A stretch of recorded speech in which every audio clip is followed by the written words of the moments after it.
नमस्कार, आप सभी देख रहे हैं स्पेशल H11। मैं हूं आपके साथ पूजा कविया। आज बात किसानों की, अन्नदाता की। आखिरकार किसान दर्द में क्यों हैं? किसान मजबूर क्यों हैं?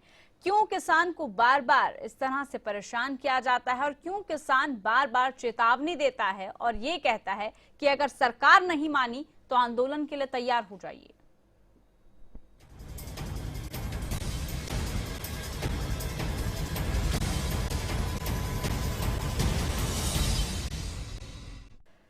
तो कभी जंतर मंतर पर, तो कभी हिसार में, तो कभी फरीदाबाद में, एक के बाद एक हर जगह किसान प्रदर्शन कर रहे हैं।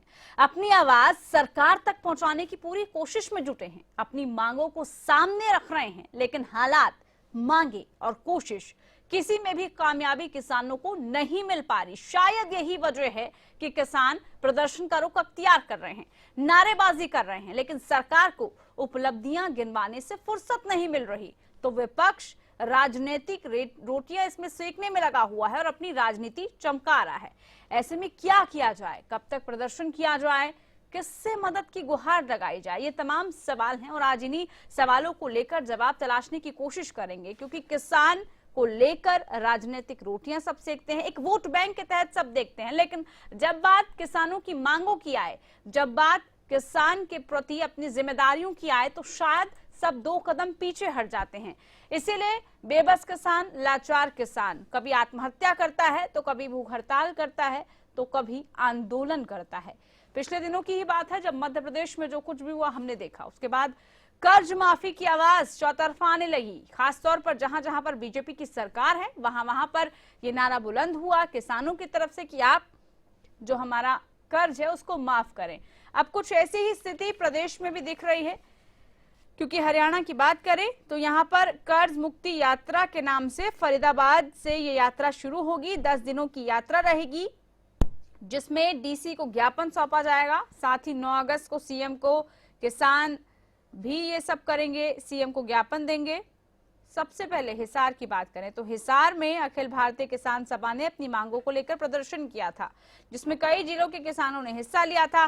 सरकार को चेतावनी दी कि अगर मांगे नहीं मानी गई तो आप तैयार रहिए आंदोलन के लिए। लेकिन सवाल ये कि बार बार इस तरह की नौबत आती क्यों है? क्योंकि ये वो सरकार है, ये वो हरियाणा में और केंद्र में वो बीजेपी की सरकार है जो ये दावा करती है कि किसानों के लिए जो सबसे ज्यादा काम किया है, किसानों के लिए जो सबसे ज्यादा इस वक्त काम कर रही है, वो हमारी सरकार है। अगर आप काम कर रहे हैं तो किसानों में नाराजगी क्यों? क्यों किसान बार बार मजबूर हो जाते हैं इस तरह के आंदोलनों के लिए? भारतीय किसान यूनियन के अध्यक्ष है हमारे साथ शमशेर दहिया जी। शमशेर दहिया जी नमस्कार, सुन पा रहे हैं आप मुझे? जी नमस्कार। नमस्कार शमशेर दहिया जी, सबसे पहले जो आप यात्रा निकालने वाले हैं इसके बारे में जरा जानकारी चाहेंगे। कब से ये शुरू कर रहे हैं आप लोग? मकसद क्या है इसका?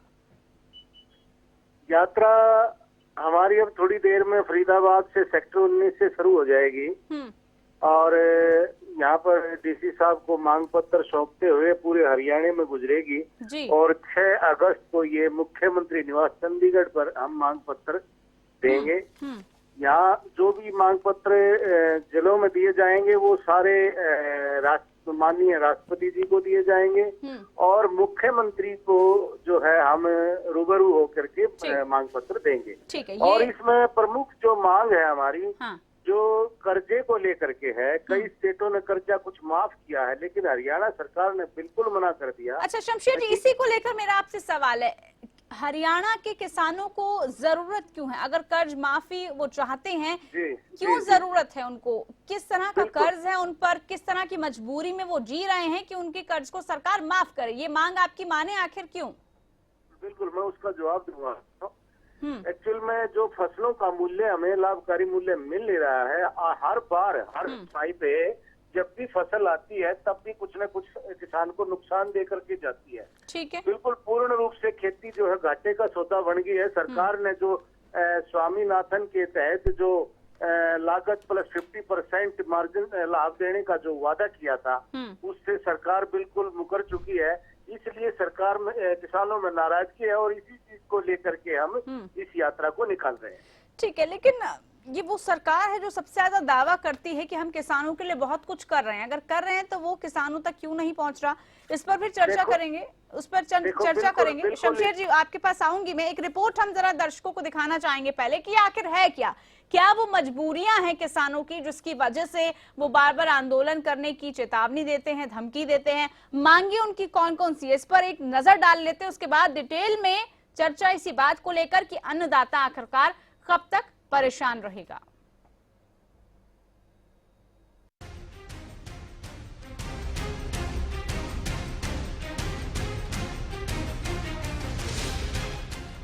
सरकारें आईं और गईं, लेकिन किसानों के हालत में सुधार नहीं हुआ। पहले भी वही मांगे थी और आज भी वही मांगे हैं, जिसके लिए सबका पेट भरने वाला अन्नदाता सड़कों पर उतरने को मजबूर है। एक के बाद एक प्रदर्शन हो रहे हैं, लेकिन मिल रहा है सिर्फ आश्वासन। ऐसे में किसान अपनी मांगों को लेकर यात्रा शुरू कर रहे हैं। इस यात्रा की शुरुआत कर्ज मुक्ति यात्रा के नाम से फरीदाबाद में होगी। 10 दिनों की इस यात्रा में सभी जिलों के डीसी को अपना ज्ञापन सौंपा जाएगा। साथ ही 9 अगस्त को सीएम को भी किसान ज्ञापन देंगे। इससे पहले हिसार में अखिल भारतीय किसान सभा ने अपनी मांगों को लेकर प्रदर्शन किया, जिसमें कई जिलों के किसानों ने हिस्सा लिया। सरकार को चेतावनी दी गई, मांगे नहीं मानी गई तो आंदोलन होगा। मुख्य मांगे क्या हैं किसानों के कर्ज माफ किए जाएं, स्वामीनाथन की रिपोर्ट लागू की जाए, फसलों के खराब होने पर मुआवजा वक्त पर मिले और उचित मिले, किसानों को 5-5 हजार रुपए की पेंशन लागू की जाए। किसान सड़कों पर हैं और नेता आरोप प्रत्यारोप में लगे हैं। पूर्व सीएम हुड्डा ने कृषि मंत्री ओपी धनखड़ पर गेहूं के दाम को लेकर निशाना साधा। धनखड़ जी कह रहे हैं, वो फोटो देखिए आपने, बराला जी की और इनकी अर्धनंग होके कह रहे हैं उस समय 2013 में कि गेहूं का नहीं, गेहूं का भाव 2100 रुपए होना चाहिए, लागत इस हिसाब से बढ़े अब 2600 होना चाहिए। अब ये विधानसभा में कमीज पहन के कैसे जा रहे हैं, जब 2100 ही नहीं हुआ 2600 तो कहाँ हुए? तो इनकी बातों का कोई अंत नहीं, इनकी बातों का। विपक्ष निशाना साध रहा है तो सरकार 1000 दिनों की उपलब्धियां गिनाने में लगी है। सीएम खट्टर ने पूर्व सीएम हुड्डा से सवाल पूछा कि आखिर उन्होंने अपने 10 साल के कार्यकाल में स्वामीनाथन आयोग की रिपोर्ट लागू क्यों नहीं की। सीएम का कहना है वर्तमान सरकार सिर्फ खोदे गए गड्ढों को भरने का काम कर रही है। अरे जिन बातों को लेकर के वो गड्ढे में डाल करके चले गए, हर चीज को एक नहीं 10-10 गड्ढे मैंने गिनाए हैं, उन सब गड्ढों का हिसाब बताया और किसानों का भी हिसाब उनसे मांगेंगे हम कि किसान की स्वामीनाथन की रिपोर्ट जिसके वो स्वयं अध्यक्ष थे और उसको इतने साल तक वो लगा नहीं पाए, लागू नहीं कर पाए, तो आज हमसे हिसाब पूछते हैं। हमने तो स्वामीनाथन रिपोर्ट की भी कई बातें लागू कर दी हैं और जितना किसान के लिए हमने काम किया है पिछले 10 साल का हिसाब उठा के देख ले। सरकार और विपक्ष सवाल और जवाब करने में लगे हैं, लेकिन किसानों की मांगे पूरी करने की जिम्मेदारी लेने को कोई तैयार है क्यों नहीं? ऐसे में आखिर कब किसानों की हालत सुधरेगी और इसको लेकर नेता गंभीर कब होंगे? कब तक अन्नदाता को अपना पेट भरने के लिए यूं ही सड़कों पर उतरना पड़ेगा? और अगर सरकार के दावों में सच्चाई है तो क्यों वो किसानों को कन्विंस नहीं कर पा रही और क्यों किसान खेतों के बजाय सड़कों पर है?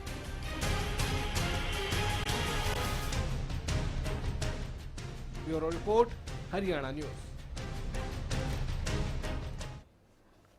तो आखिर किसानों का सच्चा हितैषी है कौन? क्या सत्ता पक्ष के लोग या फिर विपक्ष, या सिर्फ एक मुद्दा बनाने की कोशिश की जाती है, एक वोट बैंक की तरह किसानों को देखा जाता है? हमारे साथ भारतीय किसान यूनियन के नेता जुड़े हैं, जतन मान जुड़े हैं। जतन मान जी नमस्कार, सुन पा रहे हैं आप मुझे?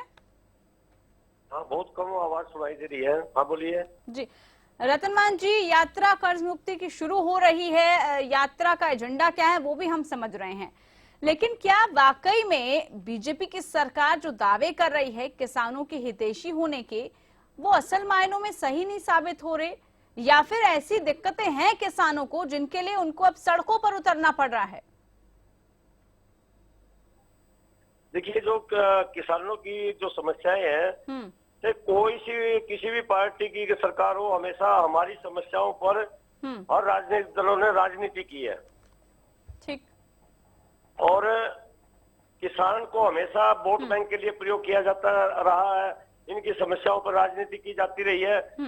सचमुच में अगर ये कहा जाए कि आज तक किसान हितैषी किसी दल ने न होकर किसान का कोई भला नहीं किया, इसीलिए आज किसान सड़कों पे है, आज धरनों पर बैठे हैं और आज जो विपक्ष के लोग हैं आज वो भी किसान पंचायतें कर रहे हैं। यानी कि रतन मान जी, साफ तौर पर आप ये कहना चाहते हैं कि चाहे सरकार और विपक्ष आपस में जितने भी सवाल जवाब कर ले, दरअसल वो उनका राजनीतिक हित है, वो अपनी राजनीतिक रोटियां सेक रहे हैं। आपके जो मुद्दे हैं, आपके जो असल मुद्दे हैं, वो कहीं दब गए हैं इसके बीच। लेकिन हम ऐसे में देखते हैं कि खुद किसानों के बीच कुछ ऐसे लोग होते हैं जो किसानों का भला चाहते ही नहीं है।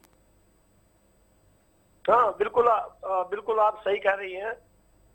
ये किसानों के बीच में भी है। राजनीतिक दलों के बारे में मैं कह ही चुका हूँ कि हर कोई किसानों की सहानुभूति जीतने के लिए जोर जोर से चिल्लाता है जी। और जब वो सत्ता में आ जाता है तो उसके मुद्दे गौण हो जाते हैं। तो ये इस तरह की बात सही है, मैं मानता हूँ। ठीक है। अच्छा, जो आपकी मुख्य मांगे हैं, आपने कहा कि कर्ज माफ किया जाए। अब क्योंकि हम देख रहे हैं कि जो भी बीजेपी शासित प्रदेश है वहां पर कम से कम ये हो भी रहा है, चाहे हम महाराष्ट्र की बात करें, मध्य प्रदेश की बात करें, उत्तर प्रदेश में भी इस तरह की बातें हुई। क्या हरियाणा में भी ऐसा करना मुनासिब है? क्या आपको लगता है जो आपकी मांगे हैं, जो आप सरकार तक पहुंचा रहे हैं, या आप जो आंदोलन कर रहे हैं, सरकार उस पर अब कुछ कार्रवाई, कुछ एक्शन करने की तैयारी में? देखिए, जो ये आपने कहा कर्ज माफी की बात है, मैं इस शब्द से सहमत नहीं हूँ। हम चाहते हैं कर्ज मुक्ति। किसान और मजदूर को कर्ज मुक्ति मिलनी चाहिए। माफ शब्द उसके साथ जोड़ा जाता है जिसने कोई दोष किया हो। किसान ने आज कोई दोष नहीं किया, बल्कि पूरे देश के किसानों ने अन्न के भंडार। ठीक है, आप चाहते हैं कि कर्ज माफ ही नहीं बल्कि जो कर्ज है वो मुक्त ही हो रहा है, इस तरह की स्ट्रैटेजी सरकार बनाए, इस तरह से कामकाज करे। चलिए, जवाब हम ले लेते हैं। रमन मलिक जी हमारे साथ जुड़ चुके हैं बीजेपी की तरफ से। रमन मलिक जी नमस्कार, सुन पा रहे हैं आप मुझे? जी। रमन मलिक जी, 1000 दिन सरकार को हो चुके हैं, उपलब्धियां तमाम गिनवाई जा रही हैं और उसमें से किसानों के लिए सबसे बड़ी उपलब्धि आप कह रहे हैं कि हमने स्वामीनाथन आयोग की जो सिफारिशें हैं उनको हमने बड़े सही तरीके से लाया है, बहुत हम किसानों के लिए कर रहे हैं। लेकिन उसके बावजूद भी क्या कमी रह गई है कि किसान आपकी बातों को समझ नहीं पा रहे हैं, सड़कों पर उतर रहे हैं, कभी प्रदर्शन करते हैं? अन्य हम स्टेटों में भी देखें, वहां भी कुछ ऐसा ही। देखिए, ऐसा है, किसान जितने भी हैं बहुत सरल स्वभाव के होते हैं।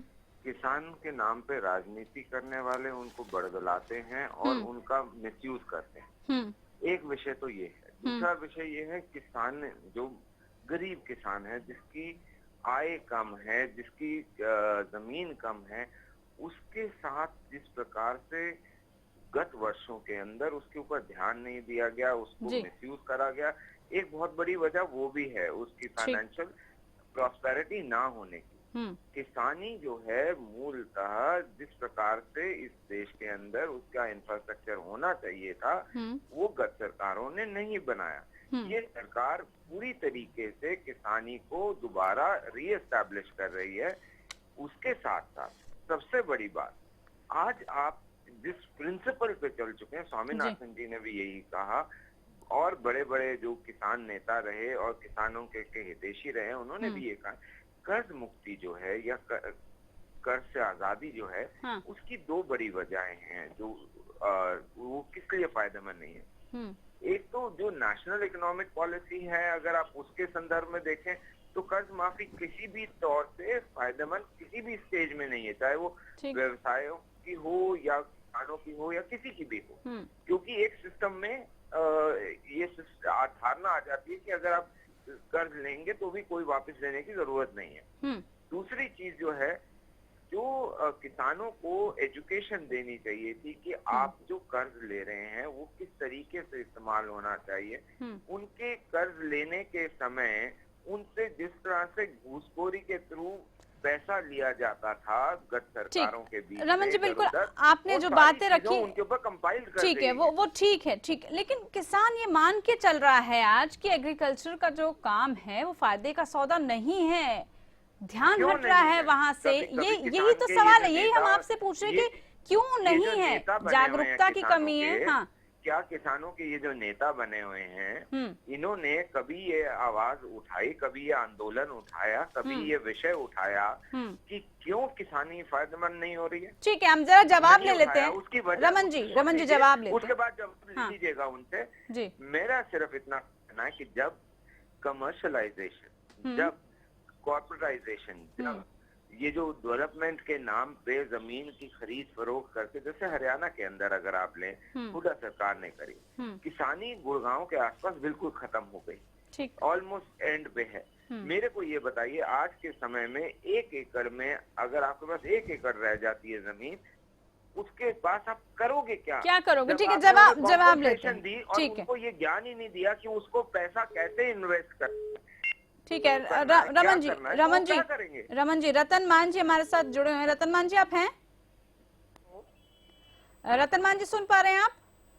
हाँ, मुझे जो ये अपना रमन भाई बोल रहे थे, मैं इनकी एक एक बात को ध्यान से सुन रहा था। ये अभी भी राजनीति कर रहे हैं यहाँ भी। नहीं, आपको ऐसा क्यों लग रहा है? अगर सरकार कह रही है कि हम काम कर रहे हैं और आप उस आवाज को किसानों तक पहुंचा नहीं पा रहे, आप किसानों के लिए बात तो करते हैं लेकिन साथ ही अपनी सियासत भी शुरू हो जाती है, तो ये किसानों को बात क्यों नहीं पहुंच पा रही है? नहीं, जो अभी रमन जी जो ये कह रहे थे, आज भी हमें ये अज्ञान समझ रहे हैं। किसानों को ये होना चाहिए, 1 एकड़ तक की बात आ जाए। तो अब ये सत्ता में आ गए हैं। जो इनका घोषणा पत्र था, जो संकल्प पत्र जिसको ये कहते थे, चुनावी घोषणा पत्र, उसमें इन्होंने साफ तौर पे लिखा था किसान की लागत और उसमें 50% लाभ जोड़ करके देंगे। तो अब ये भूल गए, उसको ये जुमले कहने लगे। यानी कि इस किसानों के ऊपर जो घटिया राजनीति होती है, इसका किसान आज शिकार है। ठीक है, ठीक है। पॉलिटिकल एंगल से समझे तो सब यहाँ पर किसान की बातें करते हैं, लेकिन जो वो किसान जिसको ये पता ही नहीं कि मुझे क्या करना है, मेरे को आगे गाइड कौन करेगा, क्या उस तक ये संदेश पहुंच पा रहा है? दलबीर धनखड़ जी इनेलो से हमारे साथ जुड़े हैं। दलबीर धनखड़ जी, नमस्कार, सुन पा रहे हैं? नमस्कार, हाँ सुन पा रहे हैं। दलबीर जी, किसान अब सड़कों पर उतर रहे हैं, बार बार बात कह रहे हैं, मांग कर रहे हैं कि कर्ज माफ किया जाए, उनका कर्ज मुक्त किया जाए। लेकिन मेरा सवाल आपसे ये है, आप भी जरूर आरोप लगा देंगे इस वक्त की सरकार पे, लेकिन सभी की सरकारें रही, सबने किसानों के लिए बहुत कुछ कहा, सब किसान हितैषी होने के तमाम दावे करते हुए नजर आए, लेकिन वो इंफ्रास्ट्रक्चर ना तो आज तक डेवलप हो पाया, ना हमारा किसान आज तक उस तरीके से डेवलप हो पाया। क्यों? किसान मरता क्या ना करता। अब हालात ये हो गए, देश की 2 राष्ट्रीय पार्टी, कांग्रेस और भारतीय जनता पार्टी जी। सबसे लंबा राज प्रदेश में या देश में कांग्रेस ने किया। जो हालात किसानों के हैं, सबसे बड़े दोषी कांग्रेसी हैं। जो बड़े यहाँ सत्ता से बाहर होकर स्वामीनाथन आयोग की रिपोर्ट की बातें करते हैं, स्वामीनाथन आयोग रिपोर्ट इन्हीं के समय में आ गई थी, बिल्कुल, इन्होंने लागू नहीं की। ठीक। तो आज ये जो आज सुबह आ रहे हैं भूपेंद्र सिंह हुड्डा जी, ये ढकोसले हैं। नहीं, आप भी अपना जो पॉलिटिकल आवाज है वो आप रख रहे हैं, तो पता लगेगा आपको। हाँ, किसानों के लिए आप क्या सोचते हैं? हाँ, मैं किसानों के लिए उसी पा रहा हूँ। किसानों के लिए भारतीय जनता पार्टी बहुत बड़े वायदे करके आई थी, जिसमें 65% आबादी इस देश की किसान या किसानी में ही मजदूरी जो लोग करते हैं, खेती से जुड़े हुए लोग जिसको हम बोलते हैं, 65% आबादी है। उनको धोखा दे के ये लोग आए थे। इन्होंने एक बात कही थी, जैसे हरियाणा में ये बोल रहे थे 1 रुपया लगाओगे 1.5 पाओगे। जिस दिन किसान की एंड प्रोडक्ट किसी भी इंडस्ट्री का उसका रेट प्रॉफिट में आ जाएगा, उस दिन किसान हो चाहे इंडस्ट्री हो, वो प्रॉफिट मानी शुरू हो जाएगी। जैसे 1 रुपया लगाओगे 1.5 पाओगे, 1 दे देंगे, तो उसी दिन किसान फायदे में हो जाएगा। जहाँ तक कर्जमाफी की बात है, क्या आपकी बात से वो किसान नेता सहमत हैं? रतन मान जी, सुन रहे हैं आप? हाँ जी। रतन मान जी, आपने सुन लिया कि यहाँ पर एक दूसरे पर एलिगेशन लग गए कि इनकी सरकार में ऐसा नहीं हुआ या इन्होंने थोड़ा और कुछ किया होता, लेकिन क्या किसान वाकई में इतना मजबूर है कि खेतों की बजाय वो सड़कों पर है? और इस तरह की रणनीति कब तक रहेगी आप लोगों की?